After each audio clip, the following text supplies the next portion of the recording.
ሰላም ጤና ይስጥልኝ። የተወደዳችሁና የተከበራችሁ የዩቲዩብ ቻናል ቤተሰቦች ዛሬ ይዤላችሁ የመጣሁት እንግዲህ ይህንን ነው። ይህ ከምን ምክንያት ከምን መነሻ ሊከሰት ይችላል?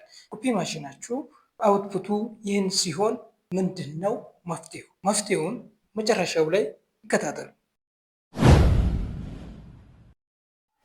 ይህን ባውቅ ወይም ይህ ችግር ቱቶሪያል ቢሰራልኝ ቪዲዮ ቢሰራልኝ ብላችሁ የምታስቡትን የትኛውንም ችግር ሊሆን ይችላል።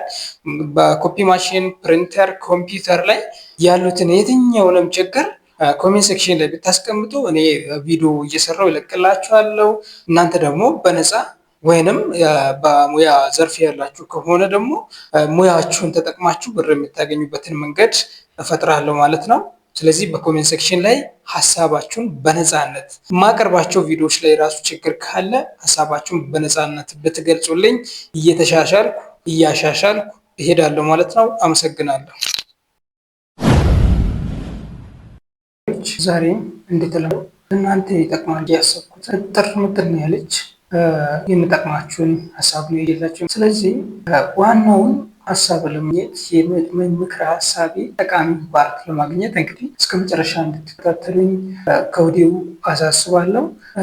አንዳንዴ የምናደርገው እንቅስቃሴ አላስፈላጊ ሲሆን የማይገባን ዋጋ ያስከፍላል። ስለዚህ አይነት አላስፈላጊ እንቅስቃሴ ላለማድረግ አላስፈላጊ የሆነ ውጪ ላለማውጣት ቅድመ ጥንቃቄና እውቀት ያስፈልገናል። ስለዚህ ይችን ዛሬ የምሰጣችሁን ሀሳብ ብትጠቀሙ ከውጪ በጣም ትድናላችሁ። ብዙ ጊዜ ያጋጠመኝ ነው። ብዙ ቤት ብዙ አስቀይረናል፣ እንዲህ አድርገናል፣ በዚህ አድርገናል፣ ኦፊስ ተቀይሯል፣ ክሊነር ተቀይሯል።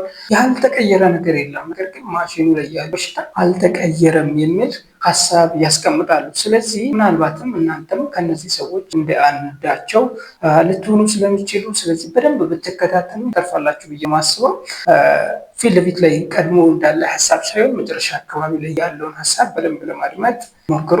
ምክንያቱም ሁሉም ሀሳቤ በእርግጥ እናንተን ይጠቅማል ብዬ ያሰብኩት ነው። ምንም አይነት ለእናንተ የማይጠቅም የረባ ሀሳብ ስላልሆነ ማለት ነው። እዚህ ጋር በትልቁ ማየት ያለብን አንድ ወይም ቢዝነስ ሴንተር ካለን ኮፒ ወይንም በህትመት ቢሆን አብሶም ሌዘር ጀት የሆኑ ኮፒ ሊሆን ይችላል፣ ኮምፒውተር ሊሆን ይችላል።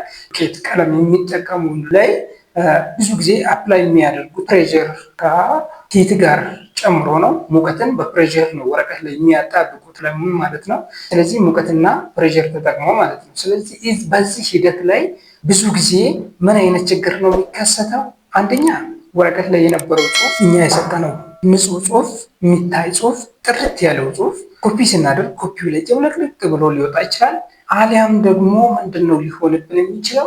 ይደራርባል። ጽሁፍ ይዛው በዛው ይደራርባል። ከዛ ውጭ ደግሞ በእጃችን ጠርገን ስናየው ወረቀቱ ላይ አይደርቅም፣ ይነሳል። ዛት ሚንስ ፊክሲንግ ዩኒት የሚገባውን ስራ አልሰራም። ምክንያቱ ምንድን ነው? ለምን አላደረገም? ምክንያቱም ፊክሲንግ ዩኒት ስራው የሰጠነውን ከኦፒሲ እና ከዴቨሎፐር በለውን ወረቀት አቀልጦ ቀለሙን አቀልጦ አድርቆበት ማለት አጣብቆ አድርቆ ነው የሚያወጣው። ስለዚህ ይሄንን ኃላፊነቱን አልተወጣም።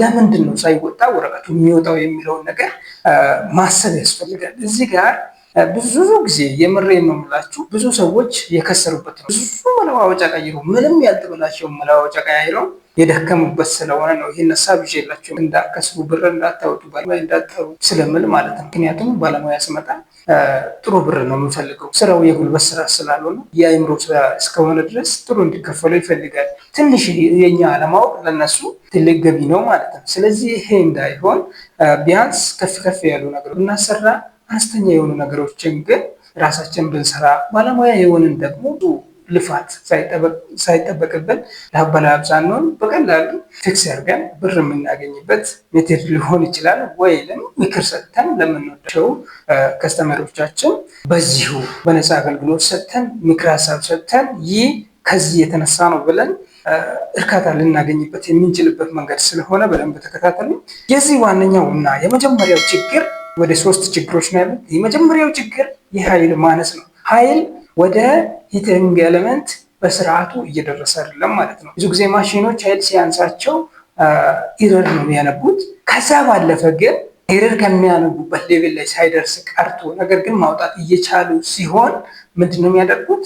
ምንም ያልታተመ ማለትም ታትሞ ግን ያልደረቀ ያልተጣበቀ ቀለም ያልያዘ የተጨመላለቀ የተደራረበ ጽሑፍ ያወጣሉ። ስለዚህ ይሄ ችግር ማብራት ኃይል ከማነስ የተነሳ የሚከሰት ነው። ምናልባት በሰፈር ሊሆን ይችላል፣ በመስመር ሊሆን ይችላል፣ ወይንም እኛ ከተጠቀምንበት ስታቢላይዘር ላይ አንዳንድ ሰዎች ምን አይነት ችግር ያጋጥማቸዋል? ከፊት ለፊት ያሉት ሁሉም ስታቢላይዘር ላይ ያሉት መሰኪያዎች 220 ቮልት ናቸው። ከኋላ ግን አንድ ፍሬ ያለች እሷም 210 ቮልት ትሆናለች ብዙ ጊዜ ማለት ነው። ስለዚህ እነዚህን ቼክ አድርጎ መጠቀም ከ220 ቮልት በታች ኮፒ ማሽን ማንቀሳቀስ ስለማይችል ማለት ነው። እነዚህን ነገሮች ቼክ አድርጎ መጠቀም። ሁለተኛ መስመር ላይ ማብራት ዛሬ በቂ ኃይል አለ ወይስ የለም የሚለውን ቼክ ማድረግ ነው።